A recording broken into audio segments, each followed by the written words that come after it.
కార్తీక మాసం అనగానే ముందు ఉదయాన్నే మబ్బుల లేచి 4కో 3కో లేచి రోజు చన్నీటి తలస్నానం చేసి ఒక్క పొద్దుండి దీపాలు వెలిగించి ఇదే ఆలోచిస్తున్నారు అందరూ.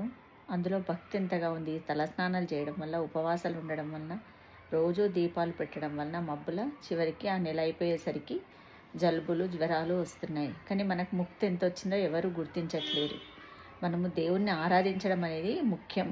ఈ తలస్నానాలు చేయడము, దీపాలు వెలిగించడము మబ్బుల ఇదనేది ముఖ్యం కాదు. దేవుడి మీద భక్తి అనేది ముఖ్యం. వాటితో పాటు భక్తి కూడా ఉండాలి. తలస్నానం చేయకపోతే ఏమవుతుందో, ఉపవాసం ఉండకపోతే ఏమవుతుందో, రోజు దీపాలు వెలిగించకపోతే ఏమవుతుందో అనేది ఆ భయం వదిలేసి దేవుడి మీద భక్తి అనేది పెట్టుకోండి. భక్తితో దేవుడిని ఆరాధించి ఒకరోజు తలస్నానం చేయకున్నా ఏం కాదు, ఉపవాసాలు ఉండకున్నా ఏం కాదు, దీపాలు వెలిగించకున్నా దేవుడికి నార్మల్గా దీపం వెలిగించినా సరిపోతుంది.